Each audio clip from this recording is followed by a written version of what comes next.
السلام علیکم ورحمۃ اللہ وبرکاتہ۔ وعلیکم السلام ورحمۃ اللہ وبرکاتہ۔ الحمد للہ وکفى وسلام علی عباده الذین اصطفى والتقى والعفاف والغنى۔ أما بعد فقد قال الله تبارك وتعالى في القرآن المجيد والفرقان الحميد: فأعوذ بالله من الشيطان الرجيم، بسم الله الرحمن الرحيم: وأبرئ الأكمه والأبرص وأحيي الموتى بإذن الله۔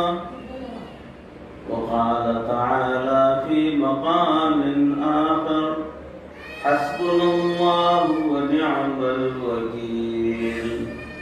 صدق الله مولانا العظيم۔ اللهم صل على سيدنا ومولانا محمد وبارك وسلم كما تحب وترضى عدد ما تحب وترضى۔ محترم مکرم ناظرین، حاضرین، سامعین، عزیزوں، بھائیوں، بزرگوں اور دوستوں، معزز خواتین، ہماری ماں بہنوں، تصوف کے عنوان سے جو بیانات کا سلسلہ چل رہا ہے اس میں موضوع چل رہا ہے نبی رحمت صلی اللہ علیہ وسلم کے دائمی معجزے، یعنی آپ صلی اللہ علیہ وسلم کے معجزے قیامت تک بھی باقاعدہ جاری رہنے والے معجزے، جن کا تذکرہ پہلے کی جو ہے بیانات کے اندر کیا گیا ہے۔ اب یہ آخری ایک کلپ ہے، سماعت فرما لیں کہ حدیث پاک میں آیا ہے چند چیزوں کو دیکھنا، صرف دیکھنا عبادت ہے۔ وہ کیا ہے؟ بیت اللہ شریف کو دیکھنا عبادت ہے، زمزم کے کنویں میں دیکھنا بھی عبادت ہے۔ پینے کی عبادت تو الگ ہے، مگر صرف زمزم کے کنویں کے اندر دیکھنا بھی، یعنی کنویں کے باہر یا اندر جھانکنا بھی، وہ بھی عبادت ہے۔ قرآن مجید کو دیکھنا عبادت ہے اور اس کا پڑھنا بھی عبادت ہے۔ ماں باپ کے چہروں کو محبت کی، عقیدت کی نظر سے دیکھنا عبادت ہے۔ جو شخص محبت اور عقیدت کے ساتھ عالم کے چہرے کو دیکھتا ہے تو اس پر بھی اللہ تعالیٰ اس کو اجر عطا فرماتے ہیں۔ اتنا تو اللہ کو یہ لوگ محبوب ہیں کہ ان کے چہروں کو دیکھنا اللہ رب العزت کو بہت زیادہ پسند ہے، اللہ نے اسے عبادت بنا دیا۔ حدیث پاک میں آتا ہے: کن عالما او متعلما او مستمعا او محبا۔ تم عالم بنو، معلم بنو، یا سننے والے بنو، یا ان کے ساتھ محبت کرنے والے بنو۔ اگر کوئی عالم نہ بنا یا طالب علم نہ بنا تو وہ کم از کم ان سے محبت کرنے والا تو بن سکتا ہے۔ تو کیا آپ کو یہ لوگ یہ وعدہ کرتے ہیں کہ آپ کو علماء، طلباء سے محبت کرنے والے بنیں گے؟ اللہ تعالیٰ آپ کی اس محبت کو قبول فرمائے، آمین۔ حدیث پاک میں آتا ہے قیامت کے دن اللہ تعالیٰ علماء کو کھڑا کریں گے، فرمائیں گے: یا معاشر العلماء لن اطاع علمی فیکم لمعذبکم۔ اے علماء کی جماعت، میں نے تمہارے دلوں میں علم کو اس لیے نہیں رکھا تھا کہ آگ میں تمہیں قیامت کے دن عذاب دوں گا یا آگ میں جلاؤں گا۔